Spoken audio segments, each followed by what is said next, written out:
Halo teman-teman, selamat datang kembali di Mister Film. Bagaimana kabar kalian hari ini? Semoga saja kalian semua selalu dalam keadaan sehat, berkecukupan, dan tidak kurang suatu apapun di dalam hidup kalian. Untuk menemani waktu santai teman-teman, kali ini saya mau menceritakan sebuah cerita urban legend masyarakat Cina yang diangkat ke dalam layar lebar. Urban legend adalah cerita legenda masyarakat yang berkembang dari mulut ke mulut. Dan cerita kali ini adalah mengapa permainan petak umpet tidak lagi dimainkan oleh masyarakat lokal di Cina. Tanpa berlama-lama lagi, mari kita masuk ke dalam ceritanya. Di sebuah kamar yang gelap dan lembab, tampaklah seseorang sedang mengendap-endap. Kita diperkenalkan kepada Gembul, seorang pemuda berambut gondrong dengan badan sebesar kingkong. Di balik perawakannya yang ganteng dan sangar, sungguh tampak lucu dan menggemaskan, sebab Gembul tampak sedang parno karena ada sesuatu hal yang membuat dia takut. Tidak lama kemudian, ibunya membuka pintu kamar dan lalu mengomelinya, sebab sudah 1 minggu Gembul tidak mau mandi dan hanya bersembunyi di dalam kamarnya. Gembul kemudian keluar dari kamarnya. Di sana sedang berdiri seseorang yang bernama Si John, temannya sejak masa kecil. Si John datang ke rumah Gembul untuk memberitahukan sesuatu kepada Gembul. Namun sebelum Si John sempat duduk, Gembul buru-buru mengajak Si John untuk masuk dan berbicara di dalam kamarnya saja. Di dalam kamar, Si John bertanya kepada Gembul, apakah ibunya sudah tahu tentang apa yang telah terjadi kepada mereka. Gembul kemudian menjawab bahwa yang dia tahu hanyalah dia selalu merasa ketakutan sejak mereka pulang ke rumah. Begini ceritanya, ternyata 1 minggu yang lalu, Gembul mengajak teman-temannya untuk merayakan ulang tahun salah satu teman mereka di sebuah sekolah tua yang telah ditinggalkan dan ditelantarkan begitu saja oleh pemerintah sejak kota mereka diserang oleh wabah virus SARS yang menelan begitu banyak korban nyawa. Gembul dan teman-temannya menyelinap masuk ke sekolahan itu tanpa meminta izin terlebih dahulu kepada pihak sekolahan. Di dalam gedung sekolah tampak begitu kotor dan berdebu, sebab sekolah itu telah ditelantarkan selama bertahun-tahun lamanya.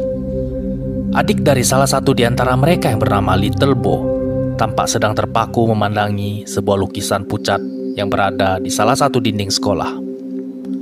Gembul kemudian mendekati Little Bo dan mengatakan kepadanya bahwa itu hanyalah sebuah lukisan di dinding.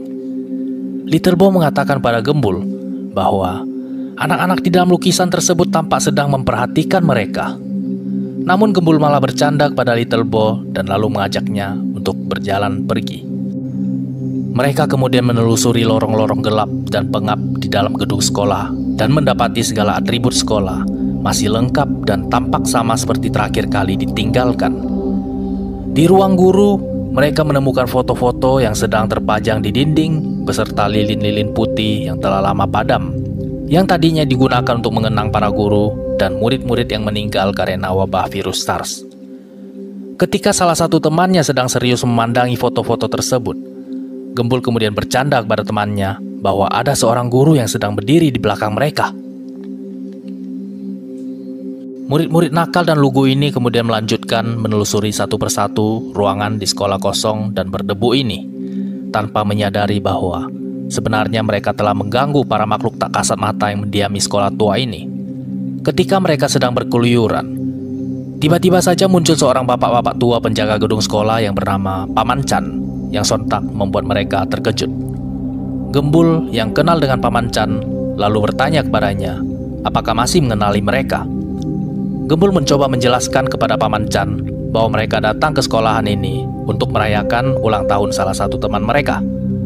Paman Chan tidak banyak berbicara dan hanya berkata bahwa mereka harus meninggalkan sekolah ini sebelum matahari terbenam. Kembali ke kamar Gembul. Sambil memandangi foto di Samsung Galaxy Tab-nya, Gembul berkata dengan nada sangat menyesal bahwa seharusnya mereka mendengarkan nasihat Paman Chan dan meninggalkan sekolahan itu sebelum matahari terbenam.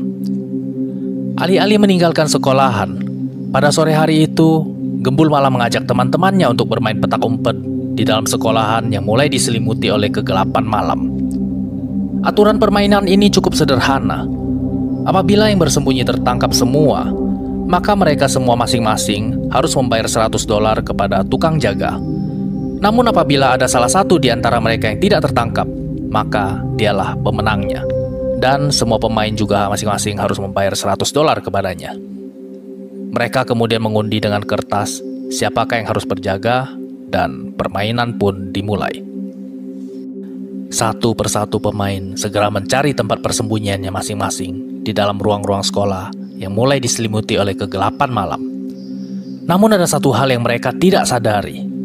Dari lukisan pucat yang terpampang di tembok sekolah, mulai keluar satu persatu hantu anak kecil yang ingin ikut turut bermain bersama mereka. Para pelajar ini mencoba bekerja sama satu dengan yang lainnya dengan cara saling menghubungi melalui video call dari ponsel mereka. Mereka tidak menyadari bahwa kegiatan mereka ini telah mengganggu para penghuni sekolahan yang tidak kasat mata.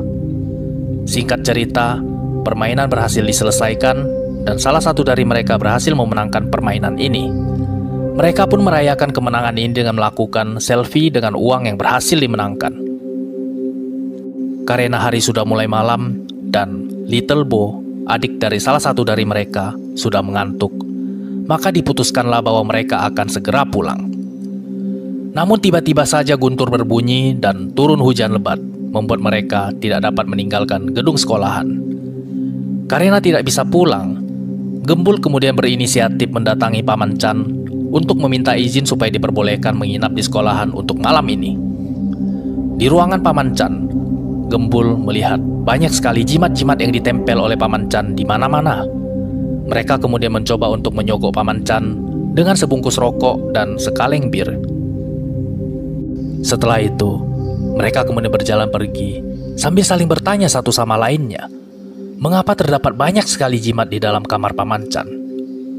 Karena sudah waktunya si bocil untuk bobo malam, Gembul kemudian menyuruh Little Bo untuk tidur di sebuah kursi yang mereka temukan di lorong sekolahan. Setelah itu, mereka kemudian memutuskan untuk kembali bermain petak umpet dan memulai ronde kedua. Salah satu dari mereka mencoba untuk bersembunyi di dalam kamar Paman Chan.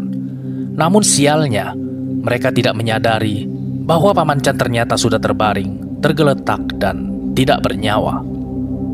Alih-alih merasa takut dan ngeri, mereka malah mencoba untuk saling menakuti satu sama lainnya. Tanpa mereka sadari, sebenarnya mereka sudah dikelilingi oleh para hantu penunggu gedung sekolahan. Pada saat Butet dan si John sedang mencari tempat persembunyian, mereka menemukan sebuah bola yang sedang tergeletak di lantai. Si John kemudian menendang bola itu hingga melambung keluar dari jendela dan lalu jatuh di teras halaman sekolah.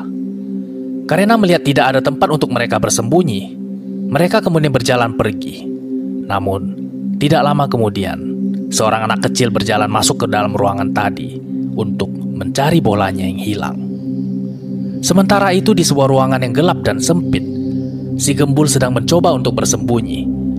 Ketika dia sedang mencoba untuk berkonsentrasi dalam menyembunyikan bodinya yang sebesar King Kong, tiba-tiba saja seseorang berjalan menghampirinya.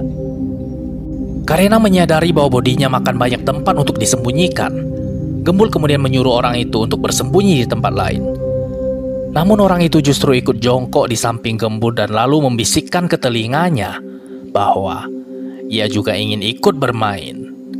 Gembul menoleh ke belakang dan lalu terkejut bukan main ketika melihat bahwa orang itu ternyata bukan temannya, melainkan sesosok mama muda cantik yang baru saja bangun tidur tanpa riasan make up di wajahnya.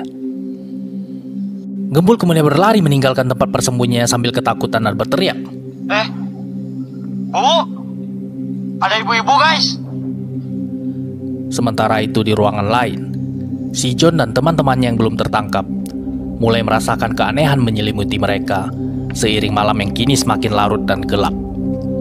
Kini semua hantu penunggu gedung sekolah sudah terbangun dan berkumpul di ruangan tempat di mana Little Bo sedang tertidur. Tidak lama kemudian, Gembul dan teman-temannya segera menyadari bahwa Little Bo telah menghilang. Mereka lalu berpencar untuk mencari Little Bo di seluruh penjuru gedung sekolah. Namun sialnya, satu persatu dari mereka justru menemukan hantu anak kecil penunggu gedung sekolah. Kembali ke kamar Gembul yang gelap dan lembab. Tiba-tiba saja Gembul menyadari satu hal. Setelah mengingat kembali kejadian-kejadian yang mereka alami di sekolahan 1 minggu yang lalu.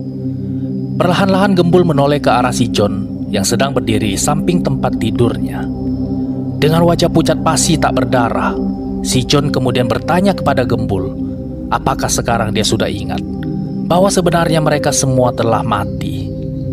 Tujuan si John mendatangi Gembul tidak lain adalah untuk mengingatkan kepada Gembul bahwa mereka sudah 7 hari meninggal dan sekarang sudah tiba saatnya untuk berangkat ke alam baka. Perlahan-lahan si John melayang keluar dari kamar Gembul dan lalu masuk ke dalam sebuah cermin. Si Gembul menatap cermin di hadapannya dan terlihat pantulan di cermin sosok dirinya yang kini sebenarnya sudah mati. Dan film pun selesai. Itulah dia teman-teman, sebuah cerita urban legend dari negeri tirai bambu yang bisa saya ceritakan untuk menemani waktu santai teman-teman kali ini. Terlepas dari benar atau tidaknya cerita masyarakat yang berkembang dari mulut ke mulut ini, saya pribadi percaya terhadap satu hal, yaitu sebuah cerita diceritakan adalah untuk kita mengambil sebuah hikmah di dalamnya. Mungkin itu saja teman-teman pembahasan cerita kita kali ini. Sekali lagi, saya mengucapkan terima kasih banyak buat teman-teman yang telah mendengarkan cerita ini sampai selesai. Jangan lupa jaga kesehatan dan sampai jumpa lagi di cerita Mr. Film selanjutnya.